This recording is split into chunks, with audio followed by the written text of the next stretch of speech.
ନମସ୍କାର। ଗୋଟେ କଥା ଜାଣିଛନ୍ତି, ଆମେ ନା ସବୁବେଳେ ଆମେ ସବୁବେଳେ ଯେକୌଣସି କାମ କରିବା ପୂର୍ବରୁ ଭାବୁ ସେଇ କାମ କଲେ ଦୁନିଆ ଆମକୁ କଣ ଭାବିବେ, ଏଇ କାମ କଲେ ଏ କଥା କହିଲେ ଅନ୍ୟ ଆଗରେ ଦୁନିଆ ଆମକୁ କଣ ଭାବିବ। ସବୁବେଳେ ଦୁନିଆ କଥା ଆମେ ଭାବିଥାଉ। ଥରେ ଭାବନ୍ତୁ, ଦୁନିଆ ଆପଣଙ୍କ ଘର ଚଳଉଛି କି? ଦୁନିଆ ଆପଣଙ୍କୁ ଅସୁବିଧା ସମୟରେ ସାଥ ଦେଇଥିଲା କି? ଦୁନିଆ ଆପଣଙ୍କୁ ଯେତେବେଳେ ଆପଣ ଭୋକରେ ରହୁଛନ୍ତି ରାନ୍ଧିକି ଖାଇବାକୁ ଦେଇଛି କି? ଯଦି ଏଇ ସବୁ କାମ ଦୁନିଆର ସବୁ ଲୋକ କରୁନାହାନ୍ତି, ତାହେଲେ ଆପଣ ଯଦି ଗୋଟେ କାମ କଲା ପୂର୍ବରୁ ସବୁବେଳେ ଦୁନିଆ କଥା କାହିଁକି ଭାବୁଛନ୍ତି?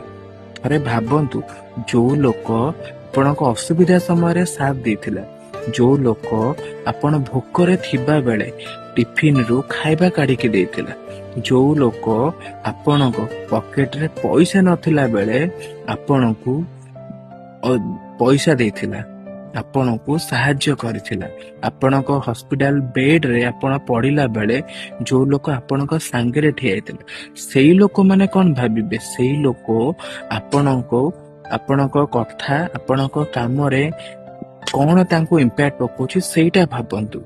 କେବେ ଦୁନିଆ କଥା ଭାବନ୍ତୁନି।